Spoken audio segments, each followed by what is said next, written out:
Hi Pretty Panthers, it's Mrs. Padberg. Hope you're having a great start to your week. Last week for math we introduced subtraction. This week we're going to talk about some subtraction strategies to help you solve your subtraction problems. So remember, Linus the Minus is our subtracting friend, and he starts with a whole group and takes some away so you have a smaller group at the end.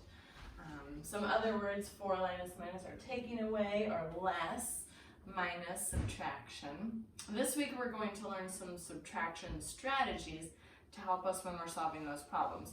You can use the same strategies for addition as well with Gus the Plus. So our first one is count back. So you start with the bigger number and you count backwards. So let's say I had 7 cookies and I ate 3 of them. How many cookies do I have left? So you start with 7 and then you're going to count backwards 3 numbers. So 7, 6, 5, 4. So I counted 3 of my cookies I ate. So 6, 5, 4. I have 4 cookies left to enjoy. That one is more a strategy that you use in your head, but you can also use your fingers to help you count backwards. Another strategy that we used sometimes at school was use a number line. So you start with the greater number and you count backwards or down the number line.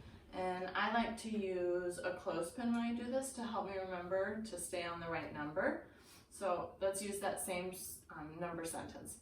So I had 7 cookies and I ate 3, so we're going to count down the number line 3 spots. So we go 1, 2, 3.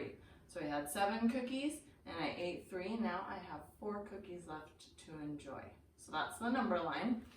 And then our last subtraction strategy is make a 10. Now this is something we all know how to do. And if you don't have a 10 frame work mat, you can always draw a 10 frame. So if I had 7 cookies, I'm going to get my 7 counters and put them in the 10 frame. So 1, 2, 3, 4, 5, 6, 7, and then I'm going to take 3 away. So I go 1, 2, 3. 7 cookies minus 3 equals 4. Okay, those are our 3 subtraction strategies. Now there are more subtraction strategies that I know some of you have been using at your house. Feel free to keep using those subtraction strategies as well. This week I have a new really fun game for you. Last week we played Play-Doh Smash, and that's one of my very favorites. So if you want to keep on playing Subtraction Smash at your house, that is great. This week though, I have a new challenge for you that I'm going to show you when I introduce Subtraction Bowling.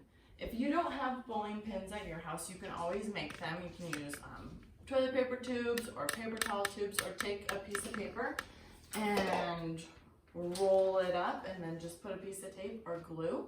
You'll need 10 pins and a ball. So once you get them set up, you're going to go 4 pins in the back, and then 3, and then 2, and then 1. You're going to need to take some steps backwards. So I'm going to step back 5 spots. 1, 2, 3, 4, 5. You get down real low, and then you bowl. Now when you go up to it, be really careful not to knock down the pins that are standing, because this is going to be your subtraction sentence. So this week your challenge is to make sure that you're writing and saying out loud your subtraction sentence. So this is my tool I'm going to use to help me write my sentence. It says I had 10 pins I knocked down. So now I'm going to count how many bowling pins I knocked down. Knocked down 1, 2, 3, 4, 5, 6, 7. So I'm going to write down I knocked down 7. Now I have how many standing. So I can count 1, 2, 3, write the number 3. But another strategy is I can always X out the 7 that I knocked down. So 1, 2, 3, 4, 5, 6, 7. And then I can also count on here. 1, 2, 3 pins left. 7, or it's not 7, 10 take away 7 equals 3. And I'm going to read my number sentence. 10 take away 7 equals 3. So this is a teacher tool that I use that your parents can print out, but that'd be a lot of paper. So we've got a student or kindergartner tool. That'd be a little less paper. So you can practice playing multiple times. So 10 minus, I would do the same thing. I'd cross out 7 and then write my answer of 3. Then once you get done with that, you can set your bowling pins back up and play as many rounds as you want.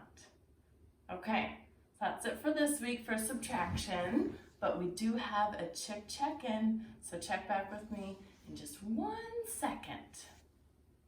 Okay, here they are. We finally finished building our chicken coop.